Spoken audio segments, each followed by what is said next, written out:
Well, hey there, everyone. Happy Wednesday, February 18th, 2026. Welcome to Chart This with Dave Keller. Welcome to a kind of flash live stream. Just decided at the last minute, hey, haven't done a live edition of this in too long. Why not? Thanks for tuning in. Those of you that are tuning in live on Facebook, LinkedIn, YouTube, and X.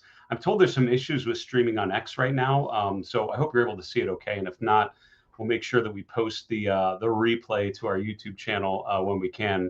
Appreciate you guys dropping questions as we go. As always, if you're watching our replay, you can put questions in the comment section on our YouTube channel. You're always welcome to do so. Interesting day today, to be honest with you, as I'm breaking down the charts in preparation for the show today. Honestly, this continues to be a frustratingly neutral market. The S&P did push briefly above 6,900, although it did close slightly below there. It looked like this may be the day where we get up to that 7,000 level. Not to be had. The trumpet, not in its case yet, but still just in the background. It's a background prop, not ready to announce the arrival of 7K. At some point we will. Today, we're going to talk about cryptocurrencies, arguably still very much in a downtrend, but honestly, sort of a kind of pennant pattern, a consolidation pattern in the short term, looking at the chart of cryptocurrencies, sort of the opposite, a similar consolidation pattern that you can see in the charts of gold and silver. Stocks continue to be sideways. So in a sideways market environment, right, I think the pressure is on you as the investor, us as investors, to identify opportunities. The good news is that's what the technical analysis toolkit is really designed to help us do, right? Identify stocks that are on the move. So we've grabbed some charts through the course of the day today to share with all of you. All right, structure of the show, as always, we're going to start with a recap of major market conditions. We're going to go to the heat map and talk about the major groups and stock movements.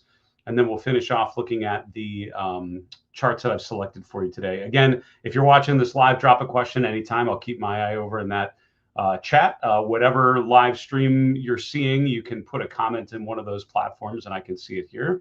If you're watching our replay, use the comment section on our YouTube channel as always. All right, so general movement in the markets today, the S&P finishing higher, just over 0.5%. That's a close above 68.81. Sell-off happened sort of in the afternoon, but the last 30 minutes saw a nice bounce to the upside. So we ended up finishing essentially mid-range for the day today. But again, up just over 0.5% for the S&P. The NASDAQ a little bit more, the Dow a little bit less, but all those major U.S. indexes in the green. Mid-caps and small caps, honestly, very similar to the S&P. There wasn't a huge market cap story here. I wouldn't say necessarily. They're all up about 0.5%, maybe slightly less in the case of small caps. In terms of noteworthy movements today, the VIX closing back below 20, and that has been one of the concerning features of this market here, starting last week and now into this week. The fact that the VIX started closing above 20, and the more that happens, I think the less comfortable we can be with the market just sort of holding steady. I can't imagine a scenario where volatility would spike and the S&P would just sort of continue into sideways trend. Spike in volatility most likely would coincide with a drop in risk assets. So for now, the fact that the VIX is coming in a bit and closing back below 20, I would put in the bullish camp right now. We're certainly in the encouraging camp. Bonds sold off today, so we have stocks higher, bonds lower, and again, not by much. The VIX down below 20 sort of implies small percentage moves should be the norm, not the exception. And so we're seeing that sort of behavior with small percentage moves in the S&P and the NASDAQ, small percentage moves in the bond markets. The TLT down about 0.4%. We can see that the different parts of the yield curve generally drifting higher. The 10-year point right around 4.08%, and the long bond yield is back above 4.7%. Dollar up a bit here today. I had a really good interview earlier today. Is that true, or was that yesterday? It's a bit of a blur. Yesterday, I had an awesome interview with Gina Martin Adams with HB Wealth, formerly with Bloomberg and formerly with Wells Fargo. She's a fantastic macro strategist. We should have that episode out for you tomorrow morning. So keep your eye peeled for that on our YouTube channel. Because it was a pretty good one, to be honest with you. Today, I actually had Let me check the calendar here. Tom Martin, that's right. I couldn't remember Tom's last name. Tom Martin, and really interesting discussion about non-U.S. markets and the expectation of further outperformance there. And I'll let Tom explain sort of his thesis because he looks a lot at non-U.S. markets. But the strength of the dollar was one thing that we talked about being pretty key. Dollar trending higher here, and so generally weaker dollar tends to be better for non-U.S. markets. Stronger dollar tends to be better for U.S. over non-U.S. And you're seeing a nice move higher, obviously, in the major benchmarks today. Looking at the commodity space, gold and silver both in the green, as is crude oil. Gold and silver have been pretty noisy charts as of late. So gold up over 2%, silver up almost 6% using their appropriate ETFs. Crude oil having a big move to the upside. The USO, which is a bullish crude oil ETF, up almost 5% today. Energy ended up being the top performing sector. Some of those energy stocks have looked remarkably strong. And so we'll look at, I think I just grabbed one of them, maybe two of them to share at the end of the episode. But energy, top of the leaderboard, as you'll see in a moment. Cryptocurrencies continuing to underwhelm. So Bitcoin currently trading just below 66,250. That's down about 2% off of yesterday's session. Ether price is down 2.5%, and the rest of the top 10 coins all in the red here. So if you look at the last couple of days, it sort of settled into this range between 67,000, 68,000 plus. And now we appear to have been breaking just the recent lows here in the last 24 hours. We'll take a big step back and look at the chart here in a bit, but I'm concerned that we're in a short-term consolidation before the next move lower. That's what that setup sort of looks like by my read. All right, looking at the 11 S&P sectors, energy up almost 2% today, and that's the top performing sector by far. Technology, number 2, up 1%. Consumer discretionary, the XLY, up 0.8%, followed by financials. Good to see financials up in the top half of the leaderboard. The XLF has been struggling as of late. Energy, holding pattern of some sorts, although definitely there's been strength here in 2025. The breakout in crude oil today, or certainly the strength in crude oil today, featuring some good advances. And as you'll see from the heat map, a lot of green in the energy sector, a lot of those stocks making new 52-week highs this week, which is pretty encouraging. 7 out of the 11 S&P sectors finished in the green. That means 4 in the red. And at the bottom, we have the 3 kind of most defensive sectors: utilities down 1.7%, real estate down 1.33%, consumer staples just slightly below 0. So those 2 sectors, utilities and real estate, certainly yield plays or income plays in the equity space, sort of bond proxies coming off here, and again, kind of a growth over value tilt in some ways with technology and consumer discretionary, but energy, financials, materials, all getting it done today as well. In terms of market breadth conditions, more positive than negative, although not significantly strong, particularly in the NYSE. You've got 55% advancers versus 42% decliners. In the S&P 500, about a 2-to-1 ratio, 63% up, 37% down. 50-50 coin flip in the S&P 600. So in large cap and mid cap indexes, more advancers than decliners. That was pretty clear theme there. On the New York Stock Exchange, more of an even balance between those two. So I would argue speaks to a market in consolidation, right? It's a wait and see mode market. Basically investors sitting on their hands waiting to see which way this might break. And arguably, I mean, honestly, I don't think it's clear from the chart of the S&P which way it breaks from here. That's the reality of a sideways trend. When the S&P goes sideways, you have a lot of people just making, strong arguments that this is obviously going to break out higher. This is obviously going to break out lower. And I can come up with reasons why I'm sure they would cite to claim either the bullish or bearish thesis. I'm a big fan of waiting for the market and letting the market tell me what's coming next.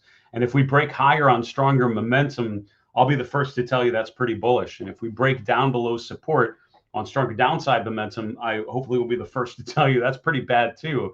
But let's wait for the signal. Right now, it's just pure speculation more than anything.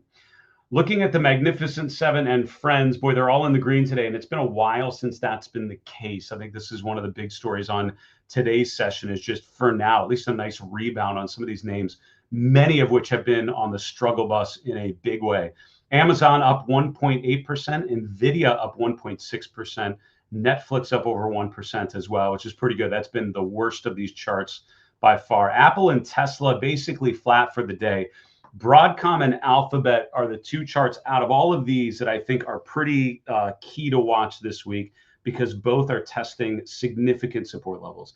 And it would not take much for Alphabet and or Broadcom to be a big breakdown scenario. And I just think there's a clear line in the sand, right? Sometimes it's a little murky. Sometimes it's like, well, let's wait and see. I think with both those charts, it's a very clear level where if we're above that level, things are good. And if we're not above that level, things are just clearly not good anymore. Alphabet's gone from great to okay. I think Alphabet's an okay chart. Okay to bad happens if we start breaking key support levels. Pretty close to that maybe happening here. So let's keep our eyes peeled on that one. All right, I think that's it for the market recap. Shall we continue and go to the market carpet? I would appreciate it. As a reminder, if you're watching live, hey, feel free to drop a comment using any of the live stream platforms that you're using. If you're watching the replay on our YouTube channel, thanks for watching. Drop a comment on our YouTube channel with a question. We are planning an all mailbag episode on Friday of this week. We'd love to answer one of your questions on the air.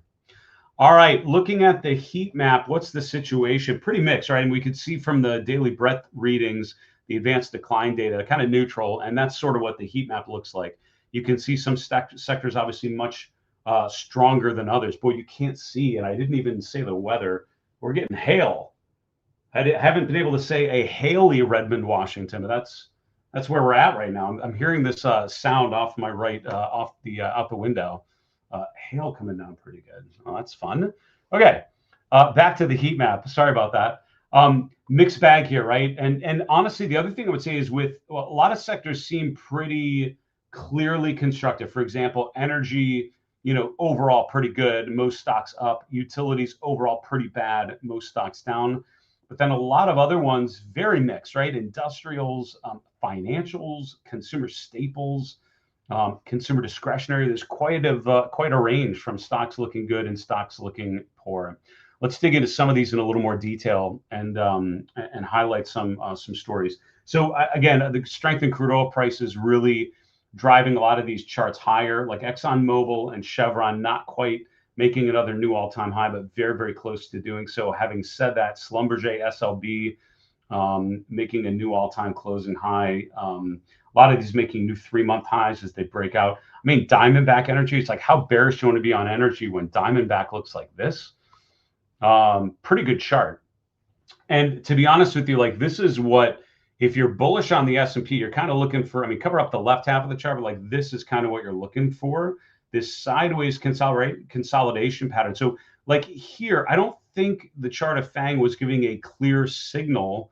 It was just telling you a breakout's going to come. We just have to patiently wait for it. And if you look at what happened after a 6-month consolidation period, we broke out above resistance. We pulled back and basically tested the consolidation range as a level of support, and then just accelerated after the first week in January. It's just been lights out positive. And what's happened as crude oil prices have improved, which has been quite a shift here in 2026, you're seeing higher highs and higher lows in price. You're seeing the moving averages sort of return to a bullish configuration. You're seeing momentum strong but not excessive with the RSI in the 60s. And all of those things most likely mean the stock is outperforming. So that's what FANG looks like, which is Diamondback Energy, one of the EMP stocks. And that's what a lot of other energy stocks have different versions of, right? A lot of these are making new highs, but generally speaking, some pretty constructive price action. So good charts getting better is how I would describe the energy sector at this particular moment, generalizing quite a bit there. In the technology sector, right? We'll highlight the fact that a lot of these charts just aren't great charts. I would say they're okay charts. NVIDIA is an okay chart. It's not bad, right? It's not breaking down, but it's just not in a clear uptrend phase. So you have NVIDIA neutral. I would say you have Broadcom kind of neutral, if not kind of tilting down here a little bit. But both of those stocks, I would say, have a very clear line in the sand to follow. And I think as long as we remain above that support, things are probably pretty good. If we fail to hold that support, that's where that's where we have to be. It's where we have to be pretty concerned. So in the technology sector, I would highlight some of those names testing support for now. A lot of these generally holding. With names holding support, let's shout out, as always, to stocks making new highs. So you've got Applied Materials, Western Digital. Those are all stocks making new all-time highs. ADI, which is analog devices, breaking out. So there's plenty of stocks in here looking certainly pretty encouraging. I'm also noting just a flat action in Apple. And again, I mean, the biggest names in the technology sector in a lot of ways are just some of the more underwhelming. You've had some that have been in downtrends, right? Like a CrowdStrike, for example, but these are names that are big benchmarks names that are really more sideways than anything. So, how much can we expect upside in the S&P and the NASDAQ if Apple, NVIDIA, Broadcom, Microsoft are all, and three of those, NVIDIA, Apple, and Broadcom, are neutral? I would say Microsoft is in a clear downtrend. Like, how much can you expect the S&P to appreciate when a third of the S&P is represented by the sector, and the biggest names, which are the biggest weights, are just not great charts? And the answer is not much. And so I think that's the reality of benchmark analysis in February of 2026. Are there plenty of stocks that are breaking out just fine, even though the S&P and the NASDAQ are flat? Yes, and that's where I think we want to focus our attention, as always. There's sometimes when the benchmark's going up, when everything's going up, it's really hard to outperform. In this particular type of market, there are plenty of stocks looking remarkably strong. So let's make sure our investment process continues to look for stocks with good actionable breakouts. And hopefully what we do on the show is part of that process for you and helps you, nudge you a little bit toward improving your own decision making and routines. But that's certainly our goal. Final observations. Obviously, the defensive sector is struggling here a bit. Real estate and utilities. These are income plays, lower volatility plays. The fact that they're lightening up a little bit here this week is a good sign for the market. That's a good sign for bulls. The improvement in defensive sectors has been one of the more concerning developments we've seen so far in early 2026. That's a big change from 2025 when defensive sectors were not looking very, very, very good at all. Now you're seeing across the board, they're starting to improve quite a bit. But the biggest consumer staples names, including some charts like Walmart, which are fresh off of new highs, are pulling back here today. Too early for me to be saying anything like that's the end of the defensive rally. I still think there could be much more there. And the more that those sectors improve, I think the less excited you have to be about the S&P 500 and the NASDAQ in terms of general benchmark plays. I think that's it for the heat map. All right. Hey, why are we doing a live episode today? Two reasons. Number one, it just hit me at the last second. I'm like, hey, I haven't done one in a while. And I apologize, those of you that are looking for consistency and stability. One thing you may learn about me and my process is I'm kind of all over the place. This is how my brain works. So I just decided to do it at the last minute. Hope you can hang on and appreciate that spontaneous live action. The other thing is because we're doing a live webcast tomorrow, so I have live action on the brain. Tomorrow, Thursday, February 19th, 1 p.m. Eastern at 10 a.m. Pacific time, we'll be doing a live webcast called The Calm Before the Turn, Late Cycle Sector Leadership.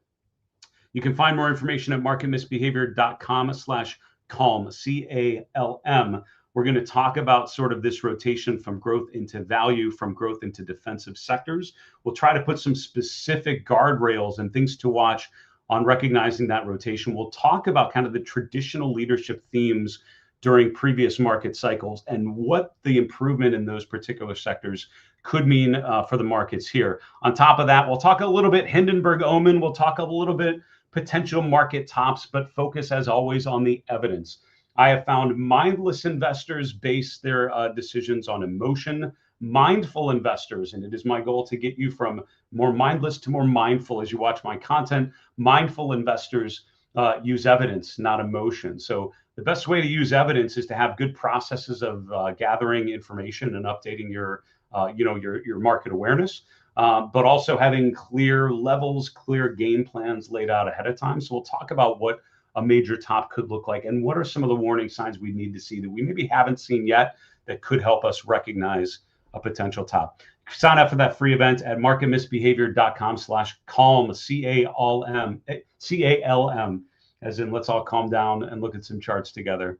All right, to finish off, we will look at some charts As always, my goal is to help you understand technical analysis a little better, but also give you some sense of what's happening and how I, using this technical analysis toolkit, I'm assessing current market conditions here in February of 2026. The S&P is absolutely sideways, and really, if you start the clock, the week of Halloween last year, basically we are exactly where we were as we're dressing up and walking around collecting candy. We're at the same exact level right about now. So what's happened is we've had a little downswing, we've had a little upswing, but in the end, it's netted out to a very neutral action on the S&P.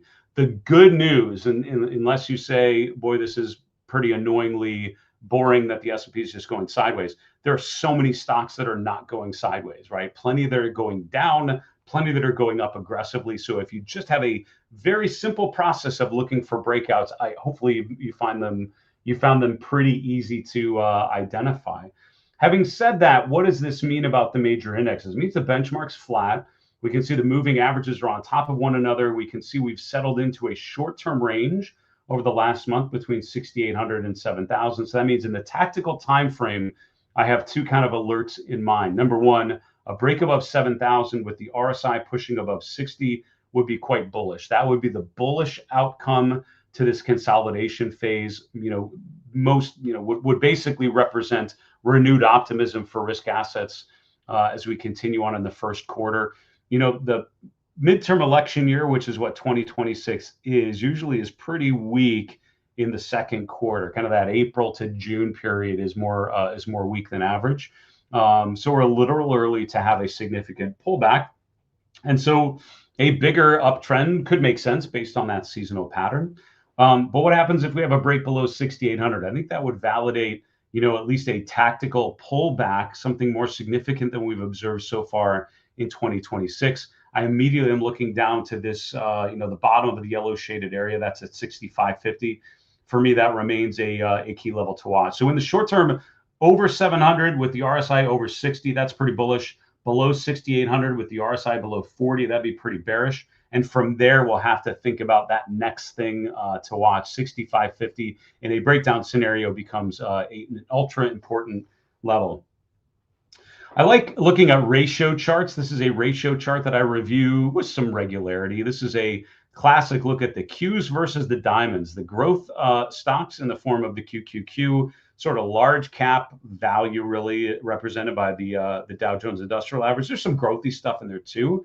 But in terms of the weight of the benchmark, the QQQ is pretty much all big growth companies. The Dow Jones Industrial Average is kind of a mix of value and growth, but way more value involved than other benchmarks. And so that's why it's interesting. You can look at the growth to value ratio and you get a similar counter read. But this is one that I've looked at for many, many years. Now, up until about 3 months ago, these two data series are remarkably consistent, right? And what you will find is when the Qs are outperforming the diamonds, that means we're in a primary uptrend. When this ratio goes down, it usually means we're in a consolidation pattern or some sort of significant drawdown. But it's very rare that these ratios are moving in opposition, right? Particularly where the S&P is going higher and this ratio is going lower. But that's exactly what we've seen here in the last 3 months. So what does that mean? So we talk about leadership rotation. We talk about rotation from growth into value. That's how this chart is expressing that rotation in terms of leadership. So right now we have switched gears from a growth-oriented bull market, like we saw through much of 2025 off of the April low, to a value-led bull market, which is shown in the form of this ratio going down, but the S&P holding steady. The problem is the numerator, right? The NASDAQ types of names are just much bigger weights in the S&P. So if that ratio is going up, very easy for the S&P to get dragged up because of those mega cap names doing well. When mega cap tech and communications names are struggling, even if everything else is doing well, which arguably a lot of things are doing quite well, it's just not the right sectors for the S&P to moving higher. So what I would say is, can the S&P and the NASDAQ go meaningfully higher without mega cap growth? And I would argue probably not. I would say that if this ratio continues to go lower, that means at best we're a nothing burger market. We're a sideways trend. At worst, the weakness in growth really starts to drag other things down. This ratio probably still deteriorates, and then the S&P starts to get dragged down as well. So we haven't seen that yet, but this divergence is a concerning development. An interesting thing I was looking at was the put-call ratio. The put-call ratio has actually spiked up this week. I think this is current through yesterday's close. This isn't reflecting today's price action yet. The raw put-call ratio is actually pretty noisy. So I have that in the background in gray. In pink, in the foreground, I have a 5-day moving average. I just usually look at a simple moving average over a week just to, kind of get rid of the noise of the day-to-day action. Just look at the general movements in the put-call ratio. And you can see that this 5-day average is at the highest level it's been since the April 2025 market low. Most of the time when the put-call ratio spikes up to this point, it's after the S&P's pulled back a bit, and we're at a pretty, usually a pretty buyable low. And that makes sense. The idea is, when the ratio is going higher, that means more puts than calls. That means investors are getting nervous, and that usually means the market's already started to rotate lower. A lot of people use this as a contrarian indicator, right? So if it represents very bearish positioning, that's usually bullish for stocks. When it represents very bullish positioning, which would be the put-call ratio very low, that's usually kind of bearish for stocks, because that means investors are kind of all in. What you don't see very often is the current environment, which is the S&P going sideways, but the put-call ratio trending higher over the last month. So what gives there? I'm curious, any of you that actually trade options or are familiar with this indicator, if you have a different take on this, but my argument would be, I would assume that this represents hedging, right? So the S&P is sort of holding its ground. If investors get nervous, maybe you take positions, have some puts handy to cushion yourself against market downside. So the put-call ratio starts to spike higher. There's not a lot of calls being added, not a lot of people really excited to bet on further upside. They're more protecting themselves from further downsides. This could represent hedging activity, which would mean a spike in the put-call ratio, but the S&P would be relatively sideways. Usually you get the opposite. Usually you get hedging that's sort of like chasing the market, right? The market's already selling off, and then people start to rotate and add puts, protective puts, but this is not what I'm seeing here. I'm seeing the market sideways. So I would argue that means hedging is kind of stepping up, which is kind of exactly what this feels like right now. It's sort of a wait and see, let's just hedge our position and hold, close our eyes, plug our nose, and see what happens next. I don't know if that's bullish at the moment. That's what I'm observing. All right, here's the chart of Bitcoin, and you have this big drop end of January, beginning of February. Then we have this quick bounce, but then we're in this sort of sideways pattern. I mean, I bet you'd best describe this as a pennant, which is you have a big drop, and then you have this pattern of lower highs and higher lows. It's a pretty wide range here, but basically we're settling into an equilibrium. So the chart is telling you that the market's saying Bitcoin's worth around $68,000 per Bitcoin right about now. And you wait to see which way this breaks. The bullish outcome is we break above this pattern to the upside. I'm seeing more breaking below the lower end of the pattern vibes so far this week. We'll see what happens, and if we continue to violate that lower trend line connecting those recent lows, but something to be concerned about on the chart of Bitcoin. It's not bullish at this moment, I would say, and if we break this pattern to the downside, that would imply actually further deterioration in the chart of Bitcoin. Here's the chart of crude oil, and I actually had this as a bull flag pattern, a bullish pennant pattern about a week ago. Highlighted the fact that after this run higher, we have a pattern of lower highs and higher lows. We did break that pattern one day to the upside and then completely destroyed the pattern. And I would say at that point, it doesn't really look like a pennant pattern anymore. And that's honestly, that's the danger with chart patterns, and which is honestly, it's not the primary thing I use, but I always find them helpful. But one of the reasons why I've learned to be skeptical at times is because patterns can change, and all of a sudden it doesn't look like a pennant pattern anymore. And I think that's what's happened. The way I would describe this is it's really more of a stepwise price action from mid-December, right? We had the move higher to around $59 a barrel. Then we broke, after a couple tests, we break above there. We also broke above the 50-day moving average. We then rallied to the 200-day. We settle into a new range with $62 as a pivot point. We broke above that. We retested it. We broke out. Now we have a new range, 62 to 66. So I would say break above $66 a barrel becomes a really bullish outcome. And so this spike we saw today in crude oil prices, enough to push a lot of those energy stocks to new swing highs. So interesting consolidation, waiting for that next break higher. We're out of moving averages. We're now just continuing higher, but stronger price action on stronger momentum would be a really bullish resolution there. And I mentioned a lot of energy companies doing quite well. Here's APA, the old Apache Corporation. You can see resistance in December around $27. You can see a number of retests of that level. And then finally, over the last week, we've started to break above that point. The momentum's strong, but not excessive. The relative strength starting to improve. I think charts like this are innocent until proven guilty. Those are good charts. I mentioned sort of those lines in the sand for mega cap growth companies, particularly Broadcom and NVIDIA. Here's a chart of the AVGO. 320, I would say, is an absolutely vital level. The 200-day moving average is slightly below there, around 313. I'm watching this chart test support. I'm watching the RSI almost dead neutral at 50, which means up and down days are fairly even. This is a chart that is in a sideways mode completely. Moving averages are flat. We're actually between the 50 and 200-day moving averages right now, which means you have to wait and see which way we break. My concern is a break to the lower end basically makes this look like a broad topping pattern. And then we really have to think about further deterioration, because we've then broken a monster support level going back about 6 months, and also the 200-day moving average for the first time since April of last year. Alphabet also testing some key support. I did a show earlier today for the Stock Charts TV YouTube channel. I'm not sure if that's posted just yet, but it should be very soon if not. And I talked about Alphabet and a couple other stocks. Talked about Alphabet because it had this bearish momentum divergence in the beginning of February, and it's now followed through to the downside. We're at the last level, 200-day moving average, excuse me, the support from the December low, right around 295 or so. I think of this as an if-then statement. If we break 295, downside objective to the 200-day moving average would make a ton of sense.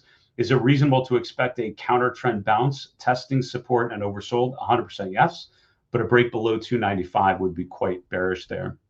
Couple more charts to finish off the show here, and we'll call it a day. AT&T testing a significant resistance level. This is around 29 to 29.50. We actually first tested that level in April of last year. So think about that, right? In February and March of last year, as the S&P and the NASDAQ are absolutely dropping, AT&T's trending higher. That's why the relative strength looks so good there. But from there, it was sideways, which is why it really started to underperform. And after getting all the way down to around $23 about a month ago, we've now recovered all the way back to those previous highs. Look how many times we tested that range just above $29 a share. We got all the way back there, but for now, that's resistance. We had a bit of a shooting star candle yesterday and today, continuing a bit of a further drop. We're now out of the overbought region. That suggests short-term pullback until further notice. We're looking at the 200-day moving average. We do get a further deterioration. That's where we'll be looking for potential support. Costco might be in trouble here. It's not going down yet, right? It's still in an uptrend of higher highs and higher lows, but I would say watch what we call this a rising wedge, which is where you have an uptrend, and then instead of a consistent pace, we start to narrow the range a little bit. So higher highs and higher lows, but you can see how the range is coming closer and closer. So eventually it's going to hit a point down the road here. It's called a rising wedge, and breaking below the lower boundary is usually pretty bearish. No guarantee that that's going to happen, so it's something we're going to watch. I'm concerned that these most recent new highs in February have been marked by weaker momentum, though. So if you think about this as basically a retest of the February 25 high and the June 25 high for Costco, we've basically gotten back to those levels. Now we're getting this bearish chart pattern with a bearish momentum divergence. Could be a pullback in store for Costco. Haven't seen that pullback yet. That's why we monitor support for any signs of a breakdown. Palo Alto Networks, right? I don't know if this is finishing the show with a positive note, which is I often try to do. I'm going to stretch to make this a really positive chart. But the good news is it's testing support, right? If you look at the April 2025 market low, look at the April 2025 low for PA and W. It's right about where we were in today's range. We bottomed out just below $145 a share. We got there almost exactly today. After getting all the way up to 220, we've now round tripped all the way down to those lows. The weekly chart on a chart like this, right? When you see like we're testing major lows, I always want to bring in more data. Or as I was always taught, when in doubt, zoom out. So if it feels like it's unclear as to how important a level is, bring in a lot more data, and then you have a much bigger sort of time frame to work with. Now we can see this current level that we're at lines up pretty well with the April 2025 low. Also, some of these lows back here in summer of 2024. So we're kind of at that point where if Palo Alto Networks is going to find a low, we're kind of where it would need to happen, because otherwise there's no real support left going for quite a while down. I mean, probably look at big round number support like 100. I'd probably be applying some Fibonacci retracements to look at some secondary support levels. But on the weekly chart, we're now briefly below the 150-week moving average. That's not good. The RSI is pushing below 40. That's not good. The weekly PPO is in a downtrend. So, no real signs on the chart yet of a bottoming pattern. But levels of support tell me to watch this chart closely, which I will do. And I'll be happy to share any updates as I watch those patterns emerge. Hey, thanks for joining me on an unannounced and very random live stream, but I appreciate you coming and joining me on the show, those of you that are doing so. If you're watching the replay on our YouTube channel, thanks so much for watching. Please take a moment, like the video, put a question on the comment section on our YouTube channel. We're planning an all mailbag episode on Friday of this week. We'd love to answer your question there. As a reminder, we've got a free webcast tomorrow at 1 p.m. Eastern, 10 a.m. Pacific, looking at all the leadership rotation and some things to watch as Q1 continues. You can sign up for that event at marketmisbehavior.com/calm, C-A-L-M. That'll do it for today. My name is Dave Keller with Market Misbehavior, reminding you it's always a good time to own good charts. Have a good night, folks.